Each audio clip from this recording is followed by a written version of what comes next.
ছোলা পটল দিয়ে ডিম রান্না। এই রান্নাটা আব্বুর খুব পছন্দ।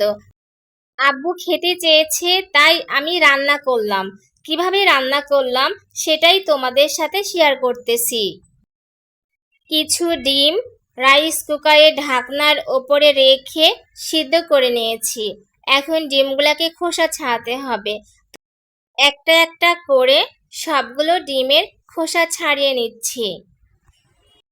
উত্তরবঙ্গে রাজশাহী ছোলার ডাল পটল দিয়ে ডিম রান্না খুব জনপ্রিয়। বিশেষ করে আমার এবং আব্বুর এই রান্নাটা খেতে ভালোই লাগে। দেখো, আমি সবগুলা ডিমের সুন্দর করে খোসা ছাড়িয়ে নিয়েছি। এখন ভেজে নিতে হবে। সামান্য পরিমাণ লবণ, মরিচের গুঁড়া, হলুদ দিয়ে ডিমটাকে সুন্দরভাবে মেখে নিতে হবে। আমি হাত দিয়ে ডিমগুলাকে খুব ভালোভাবে মেখে নিচ্ছি।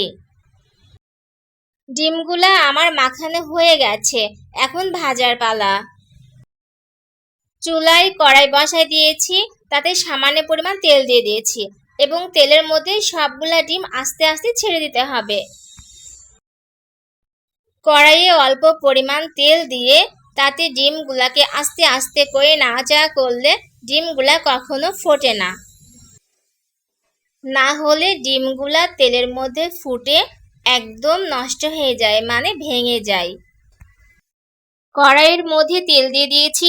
তেলে কিছু পেঁয়াজ কুচি দিয়ে দিতে হবে। আজকে আমি পেঁয়াজ কুচি দিয়ে রান্না করব না, সবকিছু বাটা মশলা।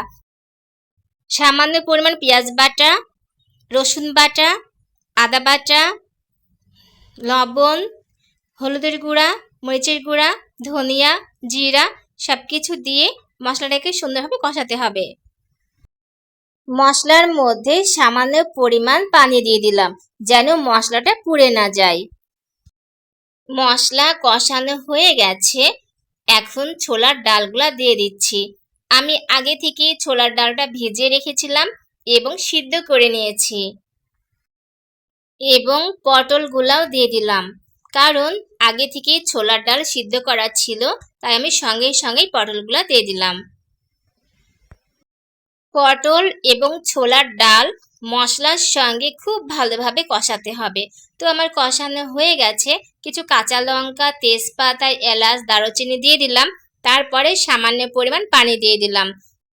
পানি দিয়ে ঢাকনা দিয়ে কিছুক্ষণ সিদ্ধ করে নিলাম, কারণ ছোলার ডাল আগে থেকে সিদ্ধ করা ছিল, তাই বেশি সময় লাগেনি। তো আমার রান্না হয়ে গেছে। তারপরে একটু বলক উঠাইয়ে নামাই নিয়েছিলাম। লাস্ট ফিনিশিংয়ে জিরা ভেজে একটু গুঁড়ো করে দিয়েছিলাম। এই তো আমার ছোলার ডাল পটল দিয়ে ডিম রান্না একদম রেডি। কেমন হয়েছে বলো তো বন্ধুরা? আমার তো খুব ভালো লাগছে। আজকে আমার ভিডিওটা এই পর্যন্তই। সবাই ভালো থাকো, সুস্থ থেকো, বাই, টেক কেয়ার। আমার সুন্দর সুন্দর ভিডিও পেতে সবাই লাইক, কমেন্ট, ফলো দিয়ে দিও।